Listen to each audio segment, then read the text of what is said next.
early in the morning. David cracked open the door to his daughter's room. He was about to wake her up. Sweetie, it's time to get... But he cut himself off. To his surprise, his daughter had woken up earlier than everyone else. Mia quickly hid her Valentine's Day card. I'm coming, Dad. David remembered being her age. He smiled and decided not to disturb his daughter. Carol was making breakfast, while Michael was glued to his phone. Carol thought, my grown-up son might have plans after school. She asked him who he was talking to.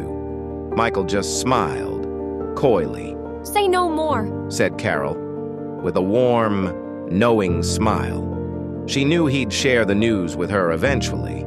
They were best friends, after all. Carol was seeing the kids off to school, glancing at her watch. They were already at the door when David called out to them. Honey, you forgot your dinosaur. Mia loved her toy and always took it with her to school. It was wonderful that David noticed, always so attentive and caring, even when short on time. At a crossroads, looking out the car window, David saw a young couple in love. They were holding hands and looking at each other tenderly, watching them. David fell into his memories. Not so long ago, he and Carol strolled carefree through the city, enjoying each other's company, oblivious to the world around them. Lunchtime.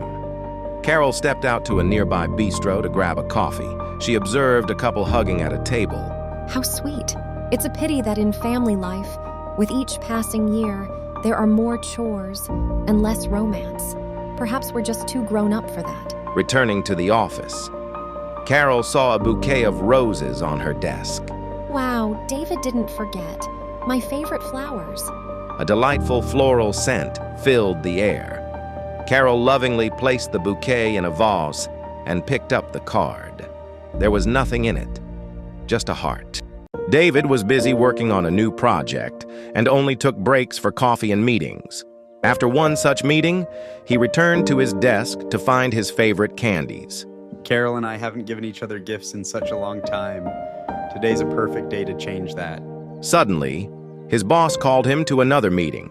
It looked like the candies would have to wait until he got home. It just so happened that David and Carol got back to work at the same time. Carol with her flowers, and David with his box of candies.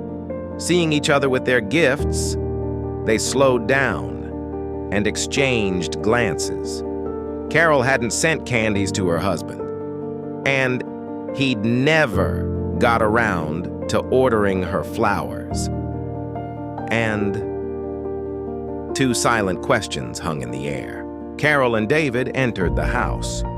The lights were dimmed, and the living room was decorated with garlands in the shape of hearts. On the table was a perfectly set dinner. A familiar tune was playing, their favorite song from their first date. Carol and David exchanged glances and understood without a word. This was a surprise for them both. Carol saw a card on the table. You're the best mom and dad in the world. We love you. She read out loud. We have such wonderful children. So that's who Mia was making her card for this morning.